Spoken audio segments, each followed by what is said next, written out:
जय श्री राम जय हनुमान संकट मोचन कृपाधाम। जय सिया राम जय हनुमान संकट मोचन कृपाधाम। जय सिया राम जय हनुमान संकट मोचन कृपा निधान। आज जो है हम लोग श्री रामचरित्र मानस के अध्याय ने बाल कांड का 75 से लेकर के यानी 75 से लेकर 76 77 तीन ठो डेली हम लोग करते हैं और कोशिश करते हैं कि 3 से भी ज़्यादा करें, लेकिन अभी हम लोग 3 पे ही, क्योंकि किसी बच्चे को अगर ज़्यादा काम दे दीजिएगा तो काम से भाग जाएगा। इसीलिए सर लोग जो हमारे शिक्षक लोग होते थे बच्चा को छोटा छोटा काम देते थे ताकि वो आराम से कर ले और खुशी खुशी कर ले। इसीलिए जो भी सर लोग टीचर लोग हैं उनको भी इस धर्म शास्त्र के बारे में जानकारी होना चाहिए। साथ साथ जो भी हमारे अर्थशास्त्री लोग हैं उन्हें भी होनी चाहिए। साथ साथ जो हमारे जज लोग हैं या वकील साहब लोग हैं, जितने भी लोग हैं, हर मनुष्य को अपने शास्त्र के बारे में जानकारी होना बहुत ही जरूरी है। और सत्य सनातन शास्त्र तो अनंत है, अविनाशी है, इसका कभी अंत हो ही नहीं सकता है। इस शास्त्र का अध्ययन करने से मानव बनने का सबसे बड़ा सौभाग्य आपको प्राप्त होगा। मनुष्य तो हैं, लेकिन मनुष्य से आप मानव बनेंगे, इसके लिए सत्य सनातन के शास्त्र का अध्ययन करना बहुत ही आवश्यक है। आप लोग स्वयं भी अध्ययन करें, अपने बच्चों को भी अनुभव के लिए प्रेरित करें। अगर आपके बच्चे बाहर हैं, पढ़ाई लिखाई कुछ भी कर रहे हैं, उसको भी कहिए कि 5 मिनट 10 मिनट उसको निकाले और इसको सुने। उसको बहुत सारे किताब की जरूरत नहीं पड़ेगी और मैंने छोटा छोटा बना के 10 से 15 मिनट के किए हैं। उसके पास बहुत सारे फालतू टाइम होते हैं जिसमें वो मोबाइल चलाने का काम करते हैं। कोशिश करें इससे जुड़ें, अपने लिए नहीं, अपने परिवार के लिए, अपने राष्ट्र के लिए, अपनी दुनिया के लिए, मानवता के लिए। सत्य सनातन धर्म की जय हो, अधर्म का नाश हो, प्राणियों में सद्भावना हो, विश्व का कल्याण हो। ये सिर्फ सत्य सनातन ही कर सकता है, दुनिया की कोई ताकत नहीं कर सकता है। जय हिंद, जय भारत में सबों का स्वागत है। मैं राम नरेश झा आप लोगों का आज 75 यानी 75 से लेकर 76 77 पहले अवधी भाषा में फिर बाद में हिंदी में करते हैं। चिदानंद सुखधाम शिव विगत मोह मद काम, विचरहि मही धरि हृदय धरी, सकल लोक अभिराम। मंगल भवन मंगलहारी, द्रवहु सुदशरथ अजिरे बिहारी। चिदानंद सुख के धाम, मोह मद और काल से रहित, शिव जी संपूर्ण लोकों को आनंद देने वाले भगवान श्री हरि। श्री रामचंद्र जी को हृदय में धारण कर भगवान के ध्यान में मस्त हुए पृथ्वी पर विचरने लगे। कतहु मुनि है उपदेश ही ज्ञाना, कतहु राम गुण करहि बखाना। यद्यपि अकाम तदपि भगवाना, भगत विरह दुख दुखित सुजाना। वे कहीं मुनियों को ज्ञान का उपदेश करते हैं और कहीं श्री रामचंद्र जी के गुणों का वर्णन करते हैं। यद्यपि सुजान शिव जी निष्काम है तो भी वे भगवान अपने भक्त सती के वियोग के दुख से दुखी हैं। यही विधि गयहूँ काल बहु बीती, नित्य नय होय राम पद प्रीति। नेमु प्रेम शंकर कर देखा, अभी चल हृदय भगति के रेखा। इस प्रकार बहुत समय बीत गया, श्री रामचंद्र जी के चरणों में नित्य नई प्रीति हो रही है। शिव जी के कठोर नियम, अनन्य प्रेम तथा उनके हृदय में भक्ति का अटल टेक को जब श्री रामचंद्र जी ने देखा, प्रगटे राम कृतज्ञ कृपाला, रूपशील निधि तेज विशाला। बहु प्रकार संकर ही सरा, तुम बिनु असमृतु को निर्वाह। कृत तब कृतज्ञ उपकार मानने वाले, कृपालु रूप और शील की भंडार, महान तेज पुंज भगवान श्री रामचंद्र जी प्रकट हुए। उन्होंने बहुत तरह से शिव जी को सराहना की और कहा कि आपके बिना ऐसा कठिन व्रत कौन निर्वाह सकता है। बहु विधि राम शिव ही समझावा, पार्वती कर जन्म सुनावा। अति पुनीत गिरिजा के करनी, बिस्तर सहित कृपा निधि भर भरनी। श्री रामचंद्र जी ने बहुत प्रकार से शिव जी को समझाया और पार्वती जी का जन्म सुनाया। कृपा निधान श्री रामचंद्र जी ने विस्तार पूर्वक पार्वती जी की अत्यंत पवित्र करनी का वर्णन किया। अब विनती मम सुनहु शिवा, जो मो पर निज नेहु, जाए विवाह शैले जही, यह मोहि मांगे देहु। मंगल भवन मंगलहारी द्रवहु सुत श्रुतई हरि। फिर उन्होंने शिव जी से कहा, हे शिव जी, यदि मुझ पर आपकी स्नेह है तो अब आप मेरी विनती सुनिए। मुझे यह मांगे दीजिए कि आप जाकर पार्वती के साथ विवाह कर लें। कह शिव यद्यपि उचित अस नाही, नाथ बचन पुनि मेटे न जाई। सिरंधर आयसु करहि तुम्हारा, परम धर्म यह नाथ हमारा।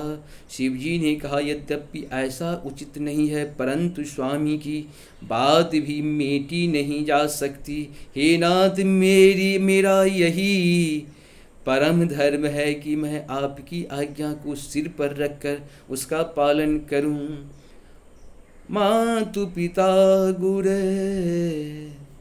प्रभु के वाणी, बिनती विचारी करहि शुभ जानी। तुम सब भांति परम हितकारी, आज्ञा सिर पर नाथ तुम्हारी।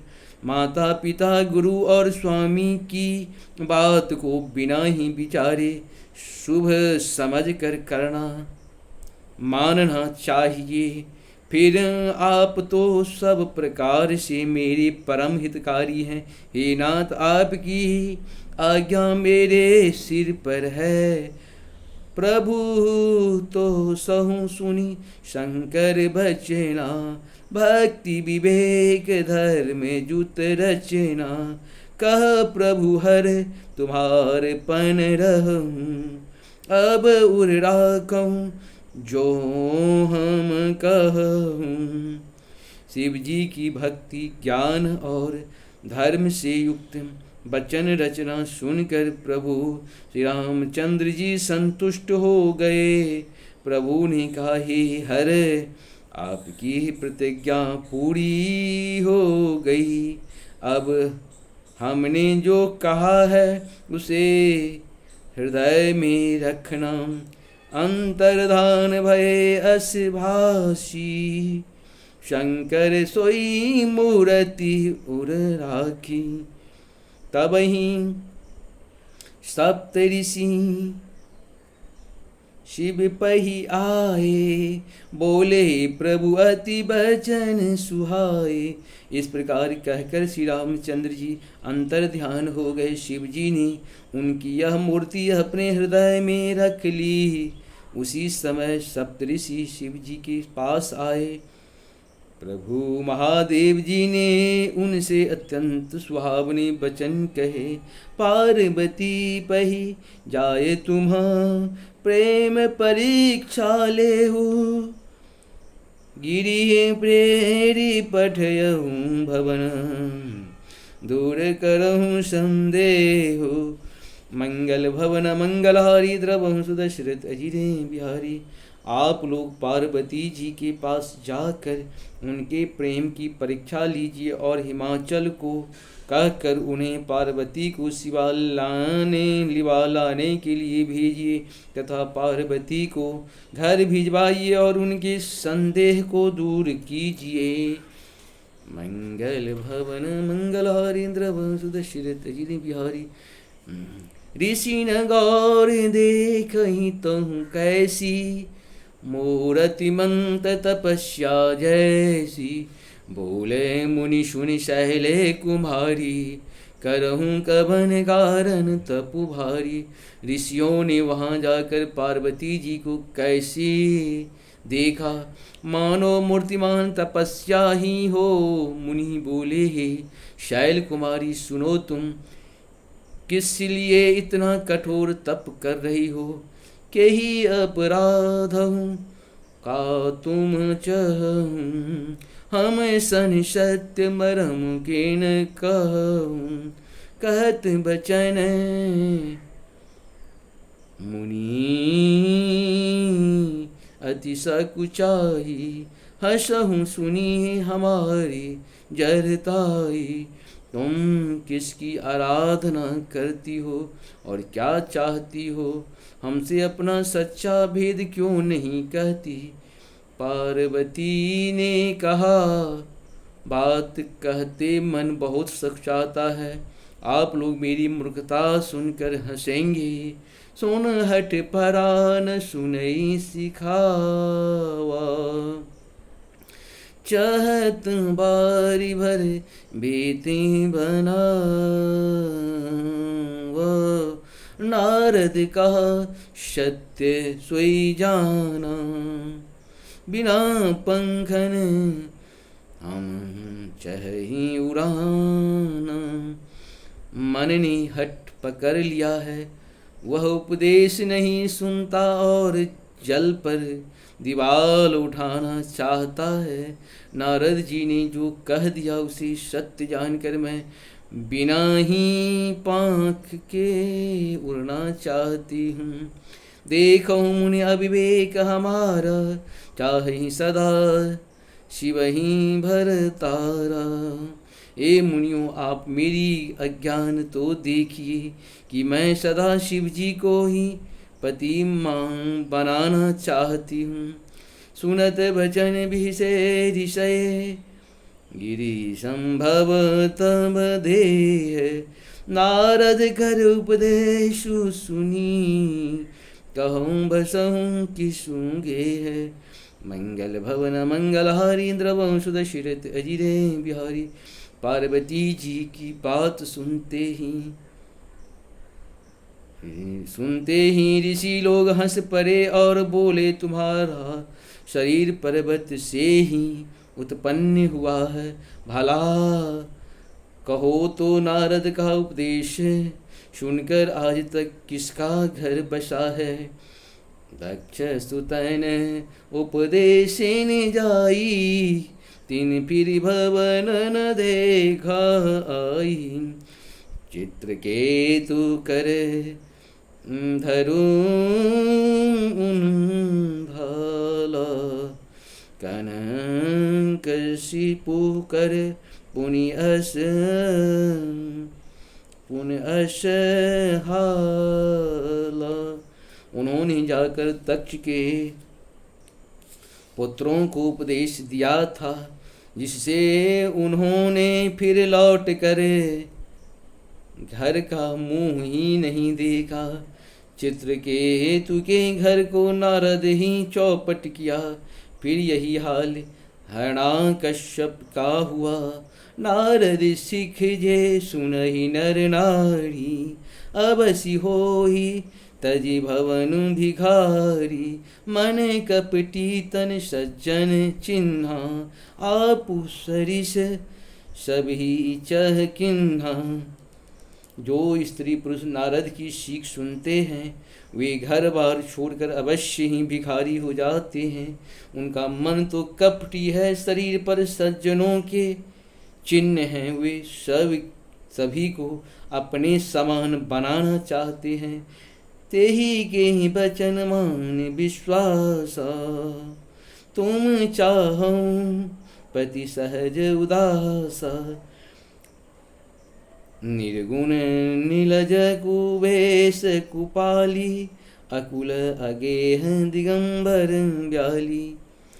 उनके वचनों पर विश्वास मानकर तुम ऐसा पति चाहती हो जो स्वभाव से ही उदासीन गुणहीन निर्लज्ज बुरे वेश वाला, नर कपालों की माला पहनने वाला, कुलहीन बिना घर बार का नंगा और शरीर पर सांपों को लपेटे रखने वाला है। कहूँ बचन सुख अस अरु पाए। भल भूलहि खग के बोराए।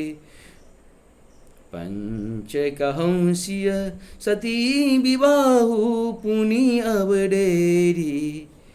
मरायनिताई ऐसे भर के मिलने से कहो तुम्हें क्या सुख होगा। तुम उस ठग नारद के बहकावे में आकर खूब भूली। पहले पंचों के कहने से शिव ने सती से विवाह किया था, परंतु फिर उसे त्याग कर मरवा डाला। इस प्रकार से हम लोग 75 से लेके 78 तक कर लिए। 75, 76, 77, 78 4 कर लिए। 3 कह रहे थे, 4 कर लिए। प्रभु ने आप लोगों की कुछ ज़्यादा ही ध्यान रख रहे हैं, क्योंकि हमसे 3 की जगह 4 करवा रहे हैं। मतलब आपसे मेहनत करवा रहे हैं अपने पक्ष में लाने के लिए। प्रभु कुछ भी कर सकते हैं, उनकी गति को हम लोग समझ नहीं सकते हैं। सारी सृष्टि जो बनाया है, हमको जो बनाया है, पृथ्वी पे लाया है, वो कैसा होगा इसका अनुभव करें। नमस्कार, धन्यवाद।